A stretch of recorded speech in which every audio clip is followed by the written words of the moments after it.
We love to say that villains are made.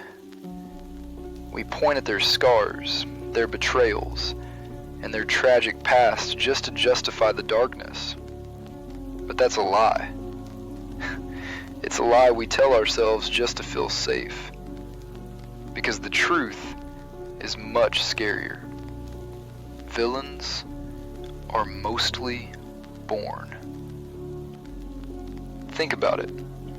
We see princes born into luxury, showered with love, who still choose to burn the world down just because they can.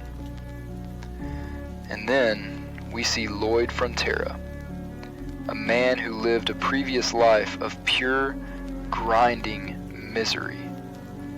A man reincarnated into a body that everyone, his neighbors, his village, even his own parents, utterly loathed.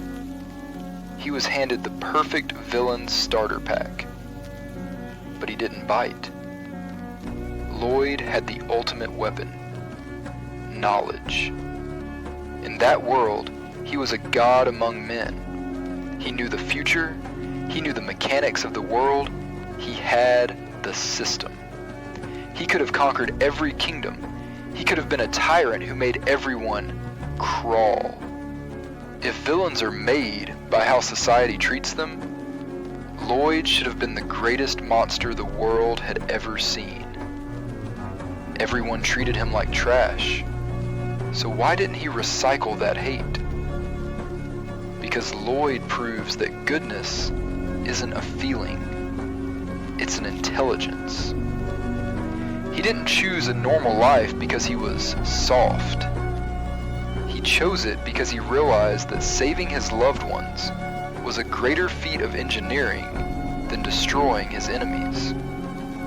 Look at Xavier, the original protagonist, a man so loyal he would have ended his own life just because Lloyd asked.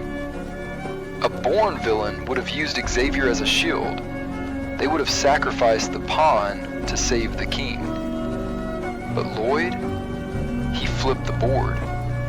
Even when he had the chance to let Xavier take the hit, to let the main character fulfill his tragic destiny, Lloyd chose to save Xavier over himself. He was willing to die alone so the world could live. He refused to sacrifice a single soul, even when he had every logical reason to do so. He didn't just survive the hate. He used his brilliance to fix the world that hated him. I'll be honest, I usually hate happy endings. They feel like a cheap gift, a lie. But in The Greatest Estate Developer, that ending hits different. It's a heavy, earned peace. When Lloyd wins the battle and saves the world without losing his humanity, it's a slap in the face to every villain who blames their past for their present. So, are villains made? No. Life can break your bones. It can steal your wealth. It can turn everyone against you. But it cannot make you a villain. That is a choice you make in the quiet, dark parts of your soul. Lloyd Frontera was born into a villain's life, but he lived, and lived again as a hero. Not because he had to, but because he was smart enough to know that building something is always harder and better than tearing it down.